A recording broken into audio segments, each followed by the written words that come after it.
There are over 138 different notes on the guitar fretboard, but I've learned a stupidly simple trick to help you memorize all of them in the next 7 minutes. So in this video, I'll show you what that trick is and how you can use it to instantly find any notes so that you can play across the entire neck and improvise with confidence. While helping over 4,700 guitarists master the fretboard, I noticed a lot of them do this.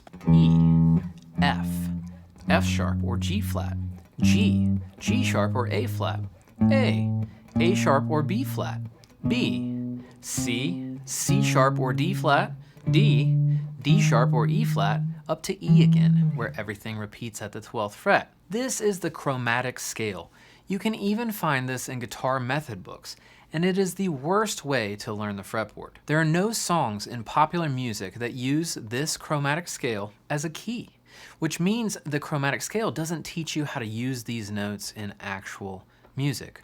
So instead, the simplest step to learning the fretboard is to forget about all your sharps and flats for now, and only say and play what we call the natural notes, the first 7 letters of the musical alphabet, A, B, C, D, E, F, and G. Everything is a whole step apart. That's 2 frets on the guitar neck, except for B to C and E to F, which are only a half step apart, or 1 fret. Let's play this over a C major drone track to improve our ears at the same time. And since we're playing all the natural notes, that puts us in the key of C major. You can download this track and all the diagrams from this video in the description below. So if we say and play the natural notes on the 6th string, we're going to use these frets over the track. So we'll have E, up half step to F, hold a G, a hold to A, hold a B, half to C, a whole to D, and a whole step back to E. Now, if you learn to confidently say the musical alphabet backwards as well, your fretboard knowledge will explode. So make sure to say them descending as well. Here we go. E, D, C, watch that half step to B, down to A, hold a G, hold to F, and a half back to E. So now that we have all the notes on the low E string, we also need to work out and count all the notes on the A string. Saying the letters out loud will help your brain remember everything 10 times faster. So let's do it over the track. We'll start with A. Here we go. A, go to B, half to C, hold to D, hold to E, half to F, hold to G, and a whole, we're back to the A. Now, what goes up must come down. Let's go backwards, like this. Here we go. A, G, hold to F, half to E, hold to D, hold to C, half to B, whole back to A.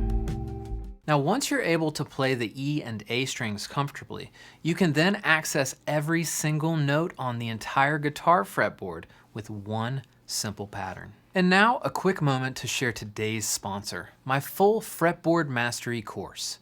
If you're enjoying this lesson so far and you'd like to improve your knowledge of the fretboard, grab my fretboard mastery course. It has 21 step-by-step interactive exercises that you can do in just a few minutes a day to skyrocket your fretboard memorization and help you play confidently anywhere across the neck. Save 30% today as a thank you for watching this video. You can click that link in the description below. Now back to the lesson. So once you know your E and A strings, we're going to apply a simple system to automatically memorize the notes on the other strings. From the E string, play any note. Let's choose G at the 3rd fret. All right, so then we're going to go down 2 strings towards the floor, and then up 2 frets towards the body of the guitar. You now have that exact same note on the D string, and it's just 1 octave higher, still a G. Now, if we continue this pattern, we can get the same octave jump by going down 2 more strings to the B string, but because of the guitar's tuning, we have to go up 3 frets towards the body of the guitar this time. And there we have another G. It's 1 octave higher than that last G.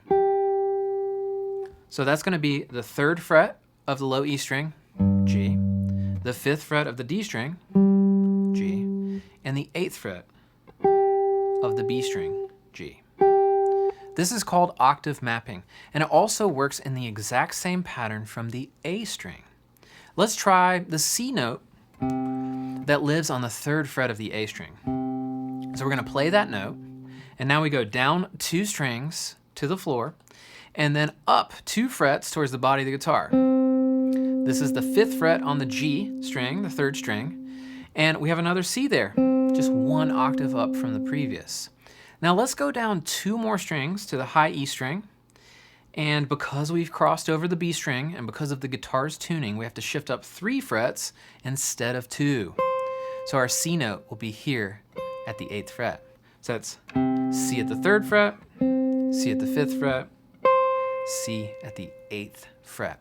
The best part of this method is you can simply practice every day working on your skills on the E and A strings, which honestly most intermediate guitar players already feel pretty confident in, and then use these simple shapes to access the next higher up octaves of the scale, strengthening your knowledge of the notes on the D, the G, and the B strings, which most guitar players are much worse at. And when you apply this to things like the diagonal pentatonic scale, you can literally start these scale patterns from anywhere on the neck. For example, G major pentatonic. Using my G's here, here, and here.